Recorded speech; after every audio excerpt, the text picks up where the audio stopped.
ended up linking up with people from the Sinaloa cartel. We went down to Mexico.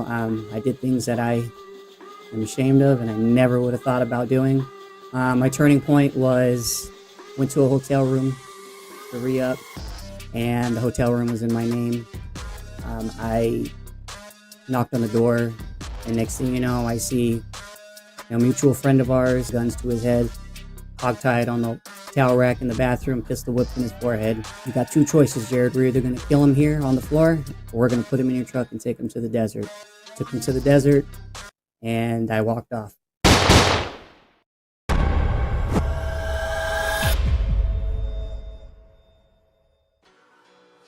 All right, what's up? That was tonight's guest, Jared Blaine from the Blacklist Podcast. I'm Dan. This is Hard Knocks Talks. Let's get him in here. Jared, how are you? What's going on, man? I am good, man. How about yourself? I'm good. You know, I'm the one that put those gunshots in there, and it still gets me a little shook. Man, that's some heavy shit, man. Yeah, just rewatch. Even though you showed me it, watching that again, it just hit me for a second. Yeah. Is there anything that you'd like to say before we jump in tonight? I definitely appreciate the opportunity to be here tonight, and I'm definitely grateful for this, and I'm looking forward to it. So let's get into it. All right, here we go. This is Hard Knocks Talks. All right, tonight's show is premier sponsored by Prairie Sky Recovery Center, Saskatchewan's only private inpatient addictions treatment center, and we're going to learn a little bit more about them in just a little bit. Jared, how did this all get started for you? Did you grow up around gang activity, around substance use? Tell us how this all got started. Unfortunately, yes. My mom had me at a very young age, at 15 years old, and of course she was, a child herself and caught up in that life. And it's just whether it was grandparents, whether it was my mom, whether it was cousins, all everywhere, some way somehow they were using, whether it was hard drugs or just alcohol. And so for me,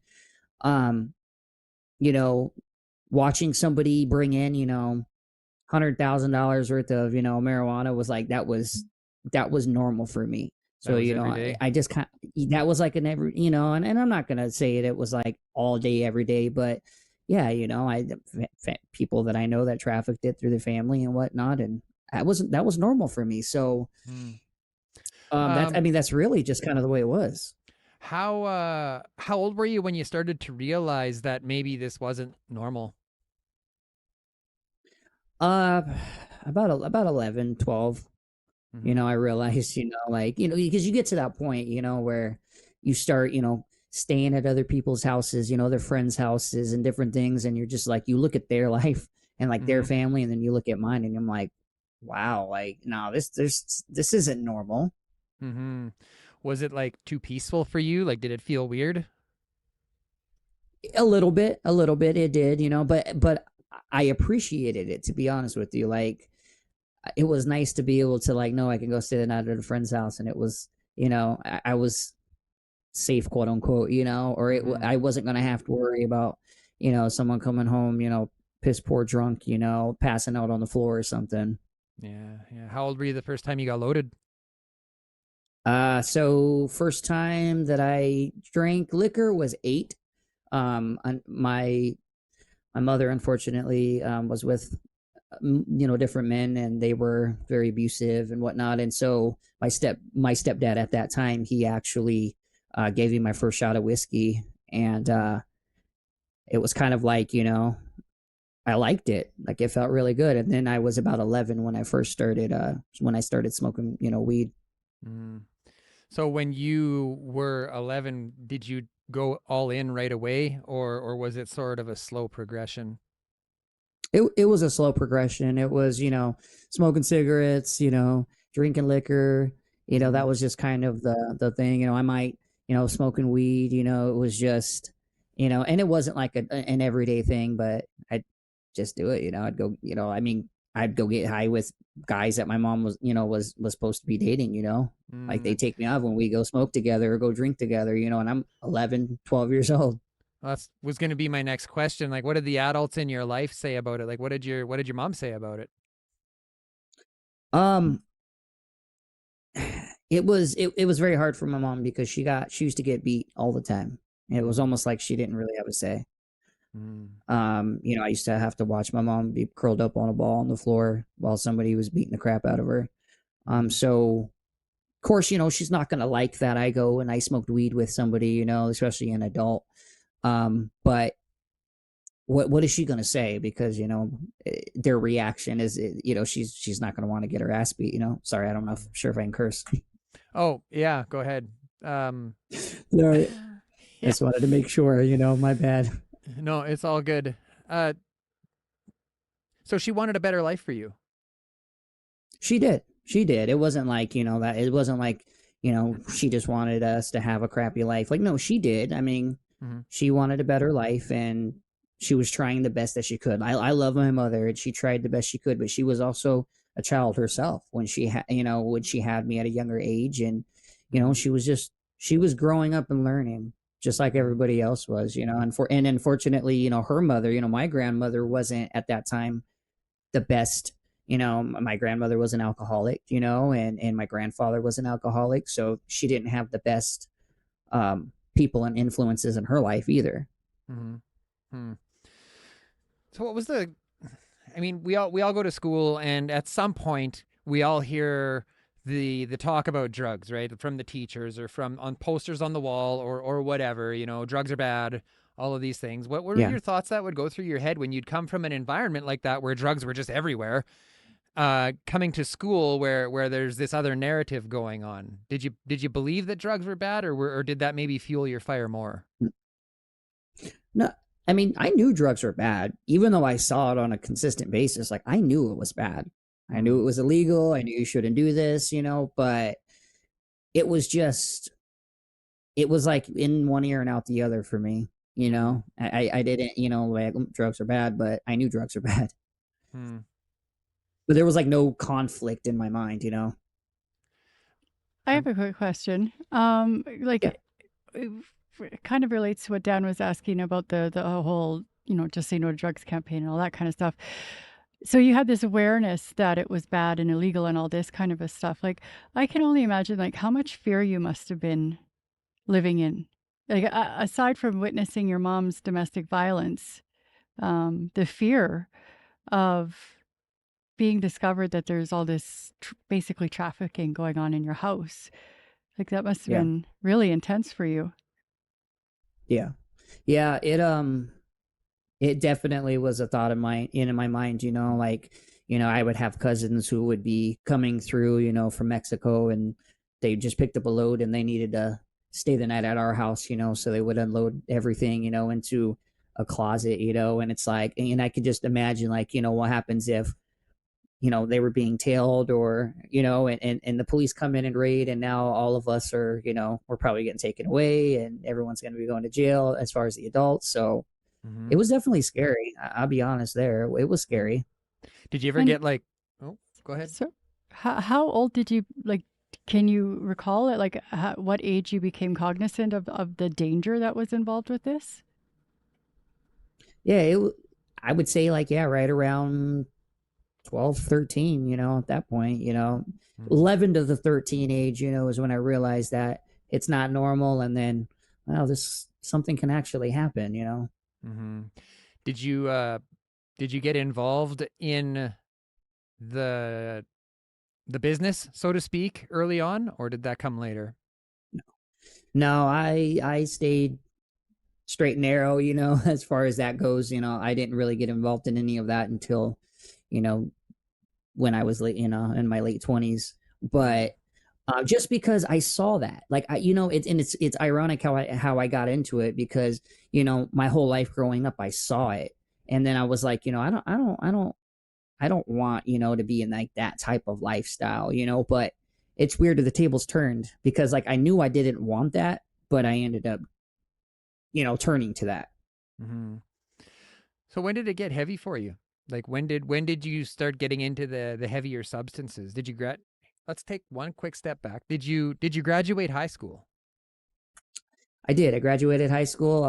Actually graduated high school early. I went to high school for 3 years, and I I graduated early. You smoked a lot of weed, but I graduated early.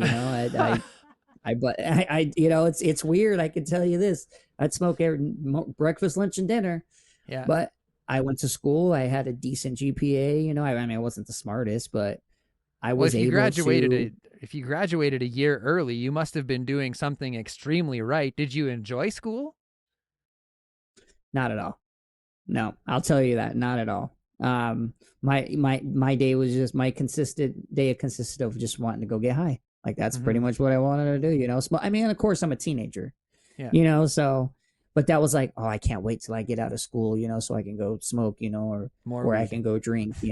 Yeah. But it's like, but I only enjoyed school for my friends, but I didn't enjoy it for the academics, which is really crazy how I ended up graduating early. But I think maybe I just worked my ass off so I can get done early, because I didn't have to be in there. So the desire to smoke more weed pushed you through high school at an accelerated level. Yeah, exactly. I don't know how to feel about that. It did. I'm not condoning it. I'm not nothing. But yeah. for me personally, it did. I was just like, man, I just need to hurry up and get through here so I can go, do it all day long every day. Yeah. All right, so let's move forward. Let's talk about what started to go wrong. Like, how did you? I mean, we saw the intro, right? Things went really wrong for you at one point. How did that all get started? How did you end up one day meeting with these people and going down to Mexico? So, I was introduced to opiates at 16. I was in a motorcycle accident. I broke a lot of bones, and so of course I was fed oxy and all these medications at a young age. So moving fast forward, I always had I would have 15 years on and off was my addiction. And so I was naturally I was always going and looking for pills. If I wasn't getting them from my mom, I was getting them from someone else. And so for me, that was it. Like I knew somebody who, could give me a hookup, and I went. And I remember the first time that I went to these people's houses. And I'm not going to name any names, but my buddy goes in before me. And then I come in right after, and immediately I get thrown to the door, AK-47, 45 pointed at me because my buddy didn't tell any of them that he was bringing me. So, and of course, these people are, they're heavily watching. So for me, that was what happened when I first got there. And when they realized that I was cool, then they put the guns down and whatnot. But to be greeted with them for the very first time with, an AK-47 and a 45, scared the crap out of me. But hey, I was there to score. Yeah. So it just started by me just, going through a mutual friend just to get it. And, and then one day I went over there and he handed me a cell phone and said, you no longer need to call so-and-so, you need to call me. And that's how it got started. You weren't offered an opportunity. You were told you're a part of this now. I was eventually. Yeah, eventually I was. It was more of, it graduated from me going through a third party to, get pills to here's a cell phone, you call me directly. And then after a couple weeks of me, because I used to go there daily. I would re-up daily several times a day. So after just for yourself, or were you dealing by this time? No. It was just for myself at that point. It was just for myself at that point. And I remember how I got introduced, to the distribution part of it was they brought me into a back room, and they were on the bathroom counter was meth, coke, heroin, pills, weed, you name it. Pretty much any type of drug that you wanted was there. And they asked me like, hey, do you want any of this? Do you want any of this? And I said no. I only stuck to what I wanted to stick with. But it was at that point where they basically were like, hey man, we need another person to go down to the border and we need someone to pick up a vehicle and come back.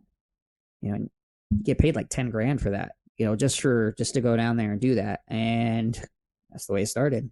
It seemed like a no-brainer. It seemed like a no-brainer because my family was doing it, you know, my cousins were doing it. Like I saw, and that's when I go back to telling you, like, I didn't do any of that at a young age because I grew up watching that. But then when I got to this point in my life where I think I was just really bad in my addiction, where it was more of like, I think it was more of to get the money, to get the fronts, to get as much as I want without having to, you know, worry about it. And I think that's really what triggered it for me. How was the first drive back? Nerve-wracking. How was the first drive there? Yeah. Oh, it was just driving down there. your heart's racing, you know, because like what ends up happening, you know, is you know, all you do is go pick up a vehicle. You know, you take a vehicle, or you drive a vehicle there, you drop it off, you go eat lunch or breakfast, or depending on what time it is, these people there that do their thing, you go back, you pick it up, and you drive it back, and that's what you do. And so you really don't have like any hands-on with any of that in the beginning. So it was just, you know, and then, you know, of course they have people along the roads that watch for you. And if they don't watch, you know, I had family members that got caught and sent to prison because the people that were supposed to be watching for them didn't. And they ended up getting caught by highway patrol. So it's a system. It really is a system. They have this thing down to a T. Wow. So if one person doesn't do their job, you're done, you know? Yeah. Yeah. No kidding. So did it ever come to a place where it just started to feel normal? Like you just stopped being nervous? Like you never saw the stuff, right? You never see it hands on. Did it ever just sort of go out of your mind and, oh, I'm just going for a drive down the highway?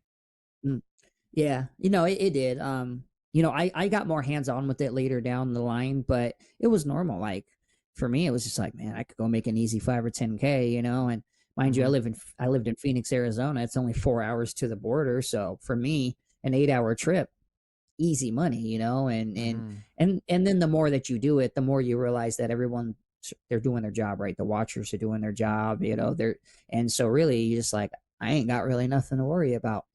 Follow the law. You be how many people are carrying loads and they're being stupid and breaking the law? Follow the law, you know, like it's crazy. Don't speed, use signal lights. Don't speed. Yeah. Don't have broken headlights or broken tail lights. Like, yeah. Come on.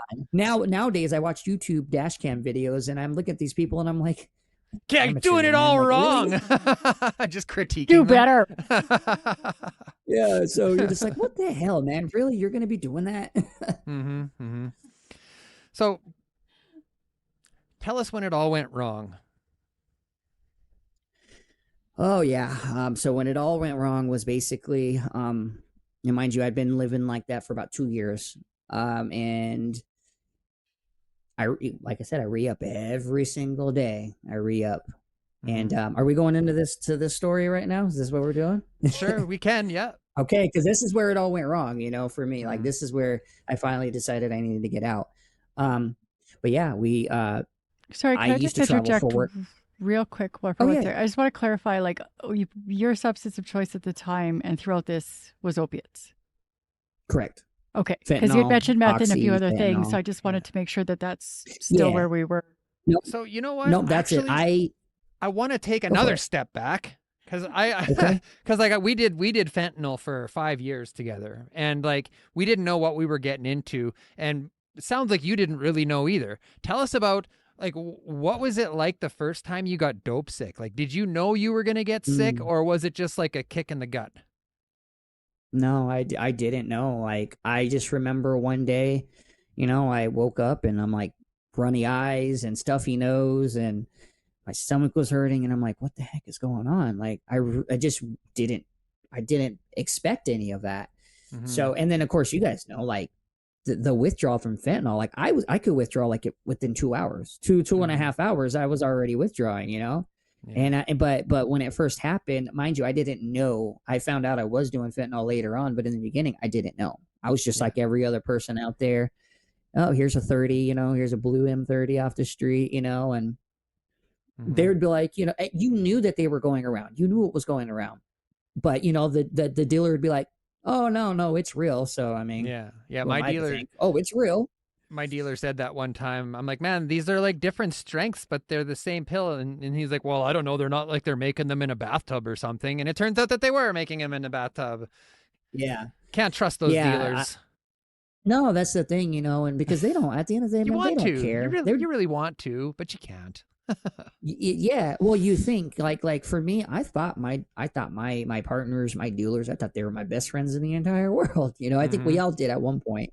Yeah. But going back to that, with the fentanyl was like, I remember, I'd take the blue pill and, I graduated from eating it to snorting it, to that. And I remember I sold some to somebody else and they called me a couple hours later and said, those pills you sold me were fake. And I said, what are you talking about? And they're just like, so-and-so took half of one and OD'd, blah, blah, blah. They're fake. And I'm like, no, like they're not fake. Trust me. And I ended up calling, my partner and I said, bro, they're saying these are fake. And he goes, yeah, I just found out they are. And that's what he told me. I'm sure he knew all along, but he's like, yeah, I just found out. My heart stopped at that moment. I tell you the truth, because like I was so afraid of the fentanyl. I was. Mm-hmm. So my heart like stopped and I was like, you've got to be kidding me. Like this whole time, like I've been doing fentanyl. And after about a week of that, then I knew, like, I was like, great, I don't want anything else other than fentanyl. So you just came to accept it. Oh yeah. I came to accept it. I came to accept that, I was dancing with the devil, that it was a 50-50 shot that when I snorted this, I was either going to wake up or I wasn't. Mm-hmm. And that was the true reality of it, was that I had an EMT tell me once. He said, because I overdosed, and he said, one day you're going to take this, you're going to go to sleep and you're never going to wake up. And that even wasn't enough for me. Didn't phase you. It didn't phase me, because all I cared about was, I had a $300 a day, addiction. I was spending a lot of money, and those 30s are going for like, $30 a pill, and if you're really desperate, they're going to upcharge you, Mm-hmm. Mm-hmm. Seeing some comments coming in. If you guys want to get in to win a t-shirt at the end of this live stream, drop us a comment and we're going to put your name on a wheel and we're going to spin it at the end of the show. So we already heard a little bit about your turning point, about the day that everything changed for you. We saw that in the intro. I'm interested to know about what led up to that. Like, was this like, because you said that you were going down to Mexico and you were doing things that you weren't proud of, and we don't need to know all about all of the bad things, but like, was this something like, was this common for you to see people pistol whipped and handcuffed and things like that? Or was this like next level shit when you walked into that hotel room? That was next level. I've seen people get their ass beat, because they're, they came up short or something. I saw that. Like, that was normal, people get jumped. But that was a new thing. Like, people would make comments to me, like, hey, you know what? We're about to go sell to these teenagers, why don't we go and why don't we just jump them or rob them? And I'm like, really? Like, I'm not trying to do all that, like I'm all down for having fun, but so for me, like, that was normal. But the fact, I think really what it was just the fact that this guy that they did this to, he was on my level, a mutual friend. I seen him every single day. He did the same exact thing. Now, he did something, unfortunately, to deserve that. I do say he did something for them to do that to him, which you never do, which is try to rip off your supply. And that's what he tried to do. But and I'm sorry, I don't mean to say that he deserved that, but he did something to be that bad that where they did that to him. But that was it. Like, it was just, with him, seeing somebody, I'm like, well, if they could do this to him, they definitely could do this to me. Mm-hmm. Mm-hmm. What was it like in the days following that event? Was that it? Was that cold turkey, I'm done that day? Or did you just go and get blasted? It was about a month after that I actually decided to, like, finally, I tried within that month I tried so many times to just cut, stop cold turkey. And I wouldn't make it past 24 hours. Either my phone would ring and be like, yo, you need, or I'm calling somebody. I would wake up at 2 a.m., pajamas, no, shorts, whatever, underwear, no socks. And I would hop in the car and I would just dip. It got to the point where my ex-wife, she would have to hide the keys, and she would have to hide everything from me because I don't care what time it was at. So you were in a relationship during this? You were married? I was married 12 years, and I have 3 kids through the same person. And mind you, for a lot of those years, I would say for everything except for that last year of everything happening, nobody knew anything about it. My ex-wife didn't know nothing. She was completely oblivious to me. I had a full-time job that I made a lot of good money. So when I would come home with a new car, or I'd come home with a new truck or a quad or a boat or something, it'd just be like, yeah, I got a bonus at work. And that's what she believed, And so I was able to hide that for all of my addiction, other than up to the last year. So she didn't know that you were using? She didn't know about any of it. She didn't know about nothing. Was the relationship whatsoever. good? It was no, like we were, she's a great woman, but we got together for our kids, and that's just kind of the way it was. And so, it was just, I think she was just so narrow-minded and oblivious to it that she just didn't see it until it was finally hit her flat in the face on how she ended up finding out everything. Then it was just like, okay, now it's real, But like she had came into contact with my bottle of pills that was fentanyl, and she thought they were like ibuprofen or Tylenol, So that was just, that's how it was. So you had this crazy event happen that you witnessed, very tragic by the sounds of it. You kept using for another month. You kept trying to quit. You didn't have any success. What finally did it? Like, how did you finally put it down? Literally it was just one morning I just woke up and I'm like, I'm sick of this. Like, I am sick of being sick, and I'm sick of this constant, like, this is what my life has been like for on and off for 15 years. Like, I am so sick of this. I do not want this. And, I tell you, I just literally cold turkey stopped. Now, mind you, I smoked a lot of weed to get through my detox from fentanyl. But I literally tell you this, I never went to detox. I never went to a treatment facility. I stayed at home for 2 weeks in the pitch black, just roughing it out, puking, anything. And that was, I tell you, I do not wish a fentanyl withdrawal. Any withdrawal is horrible, but I do not wish somebody to withdraw from fentanyl on my worst enemy. I wouldn't. But I did. I stopped. I was just like, I was done. At that point, I was done. I saw my kids. I wanted to be able to be alive for my kids. I wanted to be the person that I knew that I was created to be this whole entire time. I know I'm someone better than that, I just had to finally just say enough is enough. Let's take a quick break, hear from our tonight's sponsors, and then we'll get back at it. I grew up in the recovery community. My mother, Ardith, founded Prairie Sky Recovery Center in Leipzig, Saskatchewan, and she brought the family along for the ride. Cognitive behavioral therapy, dialectical behavioral therapy, yoga, equine and art therapy.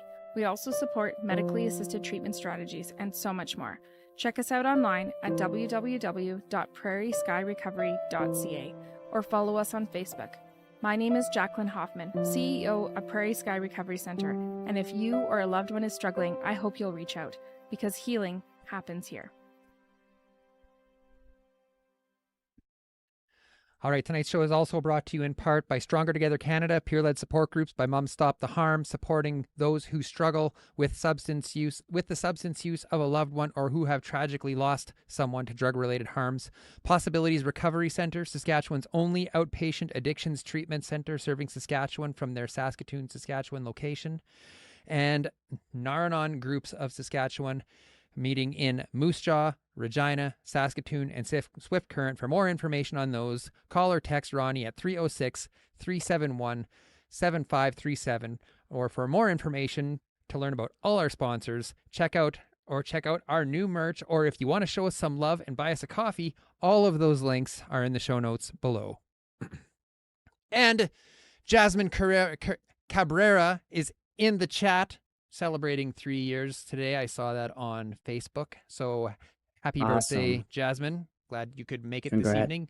Your name is on the wheel to be possibly winning a shirt at the end of the show. If you haven't dropped a comment yet, drop a comment. We're giving away a shirt at the end of the show. Get your name on the wheel.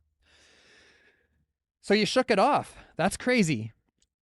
Yeah. Like, you know, and I mean, I don't know how many times I went through fentanyl withdrawal. I could make it to day 3. Donna and I together, like, we saw day 3 so many times together. It was crazy. So, but just the idea of just shaking it off at home alone. Tell us about coming out the other side of that. The first day you stepped out into the light, what did you do?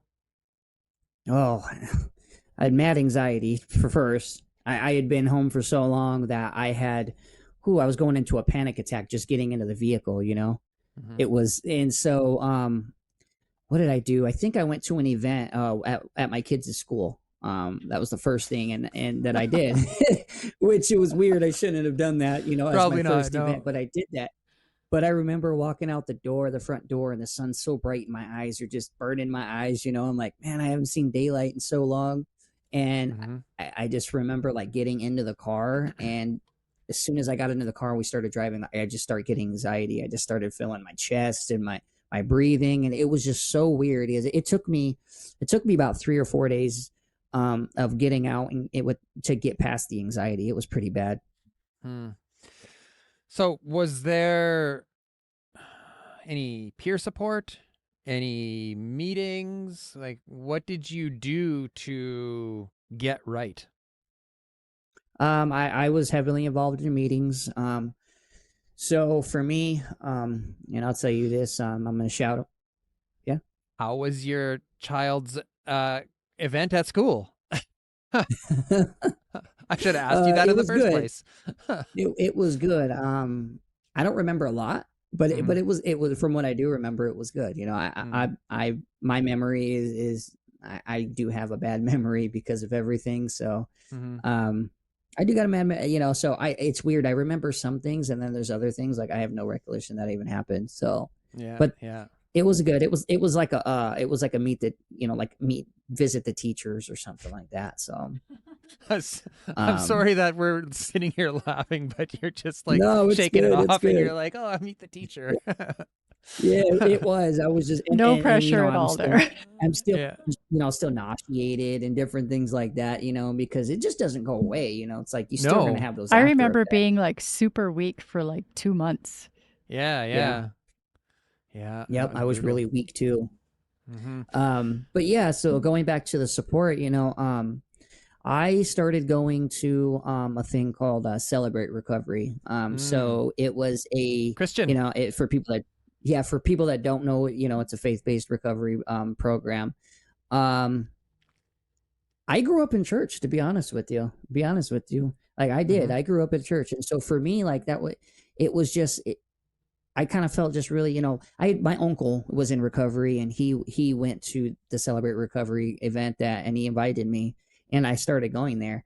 But I just started going there just because I really, really enjoyed the people, and I enjoyed, you know, I've been to AA and I've been to NA, and I'll tell you the truth, like I'll go to CR any day, you know, like for me, like Celebrate Recovery was awesome for me. And I'm not even like that religious, to be honest with you.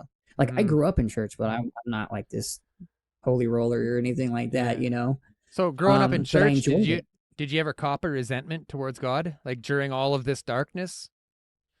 Yeah. Was It was hard. It was just because I'm just like, you know, I mean, my grandmother used to take me to church as a kid, you know, 5, 6 years old, you know, and when I tell you this, going back to high school, when I would go and get high, I'd go to youth group, and I'd go smoke weed before youth group, and then I'd go to church, you know? So like, that's just the way it was. And, but it was just something I was just comfortable. So when I started my recovery, I was just like, you know what, I've been there.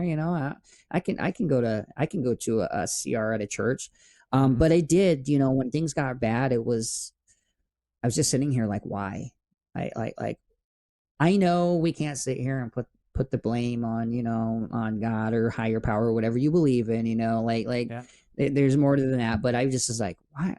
Like, what the heck? Like, I grew up and I tried to do it by the book and this, that, and the third. And here I am going through this, but I just realized that I guess that was just part of my journey that I had to have happen. So I'm getting a hug by my 5-year-old right now. Oh, you're good. Yeah. So, now so you bought right back into God right away. What was it like? So I'm really not that familiar with Celebrate Recovery. Is it like a 12-step sort of based thing? Yes. So Yeah. did you do the things? Did you get a sponsor? Did you work the steps? Like, what did that look like for you? Yeah, I did. I did the whole thing. I did the steps that they can, their steps, like there's different things, there's the 8 principles and the 12 steps, different things like that. So I got a sponsor. When I decided to get sober, like I literally like jumped right back into that, because I figured that was like my safe space, like, or so I thought. I'm not knocking it, I'm not religious anymore. Like I don't really do any of that, or anything, just from personal things that's happened since. But, that was like my safe space at that time. Yeah. And I did the same thing. I was an NA guy. Like I went to NA and like I did 2 meetings a day for like over a year. Like I was blue flame and I was hardcore. But at some point, and I think it was when COVID hit was when I realized that, I don't really need these meetings as much as I thought I did. Like, what is that when things changed for you as well? Because that's when things changed for a lot of people. Yeah, I guess you could say. I never actually really thought about that, but I guess you can say, because everything was shut down. You can't go to meetings, you can't do anything. And then I just realized like, I think we can do this. I think I can do this without, having to go to a meeting. Now, I'm not recommending that not to go to a meeting, but for me, like, I tell you this, like, I could probably not do any meetings and I would be perfectly fine. That's my personal experience. That's my walk. I know everybody's recovery is different, but I'm just telling for my personal experience, I can do it without meetings. Some people can't. What was it like, or I guess the question should be, have you reconnected with family, with your mom, with kids, stuff like that? Yeah. So my mom went through her addiction phase as well. And me and my mom were using close to the same time. We never used together, but it was nice because, I got clean and then my mom got clean. And so it was really cool because then I was able to see my mom get sober, from heroin. And then, it was just awesome because like my brothers and my sisters, like they looked up to me, like so proud of me, so happy that I was able to, get my life together, and then like my kids, like I'm probably getting a little emotional thinking about it, but it's just like, my oldest son was, it was just, it was hard because he saw me, at the very end, he saw how bad I was with my addiction. I mean, he's 13 now, my kids are 13, 11 and 8. But I remember, I would have my daughter who was, like 4, and we'd walk into we'd be at a store or a fair. We walk into the bathroom and because I have to use it and I'd have her turn around in the corner while I'm crushing a pill up and snorting, and it's just like, I look back now and I'm like, I can't believe I did that. You're so disgusted by that. But to be able to see now, and like she would just ask what it is. I'm just like, that's just medicine, like. And so anytime we would do that, she would say, Daddy's medicine. But now it's like my kids are able to see me sober for who I am, and I live all the way on the other side of the country. They live with their mother in Oregon. I live in New York, and with my girlfriend and whatnot. But it's just they're able to have that relationship with me and see me. I'm going on 5 years now, 5 years sober. So I have been able to reconnect with those friends, even people that I hurt throughout my addiction, like whether it was at work or whatever. I remember when I got to that point of making amends, I called or I emailed people and I was just like, listen, like, I'm sorry for everything that I did when I was an addict, Mm-hmm. And I'll be honest with you, I'm still working on that. Even Was 5 years later, I'm still working on that. was everyone receptive to your amends? Yeah. I really never, I don't think I had one person like say anything negative, Mm. like I So remember I lost a really good job because of my addiction. They mhm. actually fired me because they ended up finding out I was using and different things. And they asked, first thing I did when I got sober was I emailed them. About a year into my recovery, I emailed my boss and I said, I just want to let you guys know, like, I moved out of state. I'm a year sober, this, that, and the third. I just really want to apologize.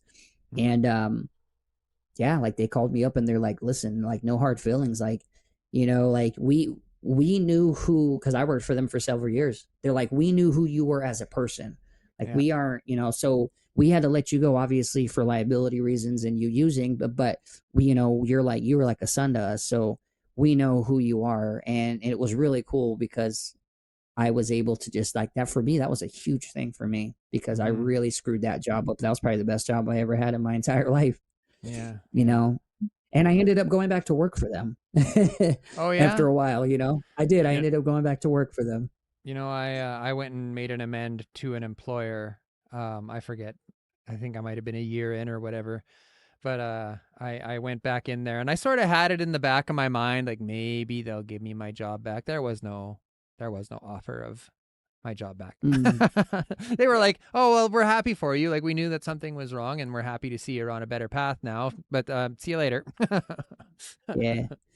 Yeah, I So mean, but at the end of the day, you made your amends, like yeah, that yeah, was healing for you yeah. personally. Well, and I don't even weld anymore now, anyways, so it's all good. The stars aligned. Big shot. You're a big shot now. Oh, come on now, come on now. A medium shot at best. No.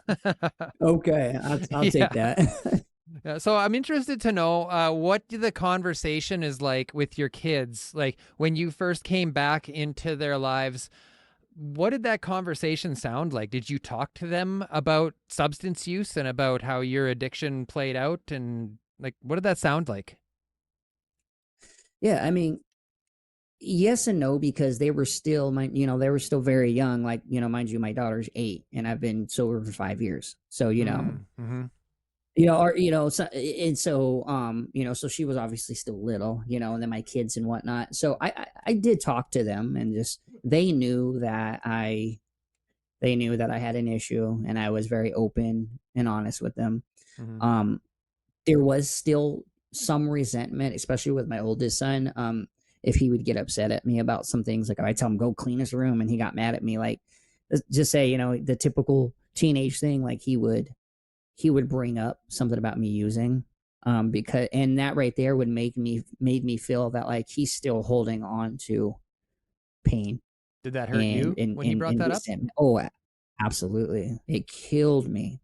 Mm-hmm. Just because, like, he would have like a major breakdown and then he would just be like, why don't you go snort another pill, like Oh. that hurt, like that Mm-hmm. hurt definitely. But I had to realize that I used for their whole entire life, on and off. Now, they didn't know, mind you, because they still didn't know. But that last year, when everybody found out about everything, like, that was when it got bad. Like, I didn't care about my kids, I didn't care about my wife at the time, I didn't care about nothing.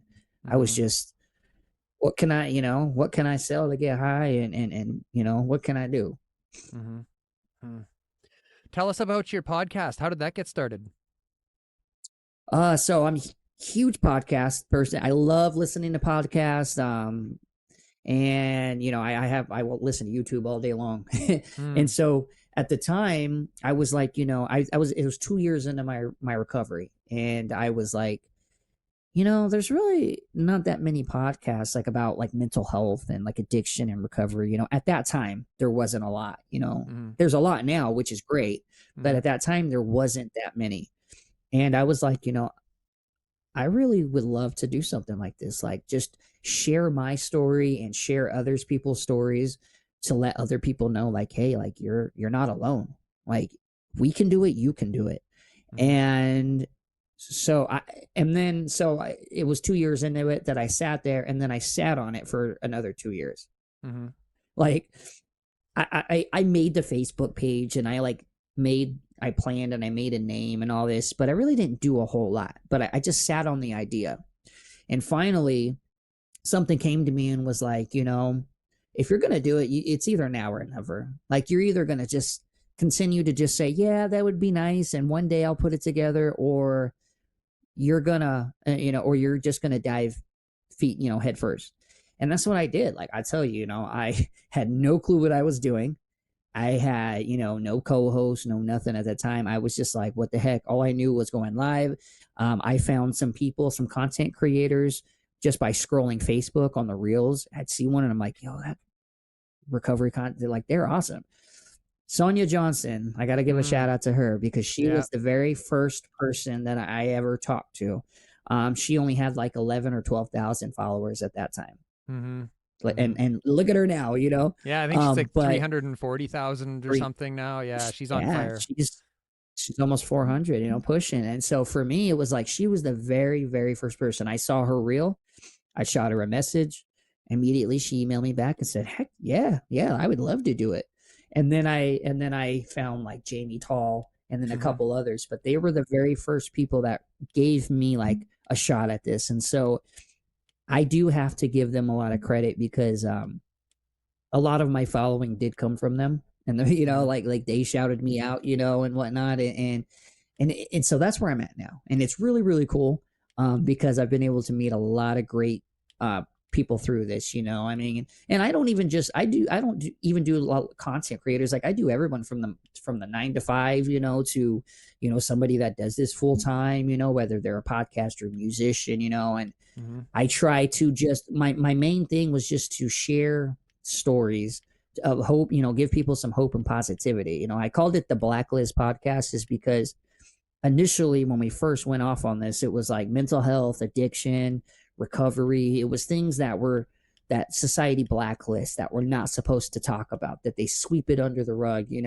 And I was like, no, like I want to flip that. Like I want to be 100% transparent. Like this is what I want to be. I want to be real. I want to be raw.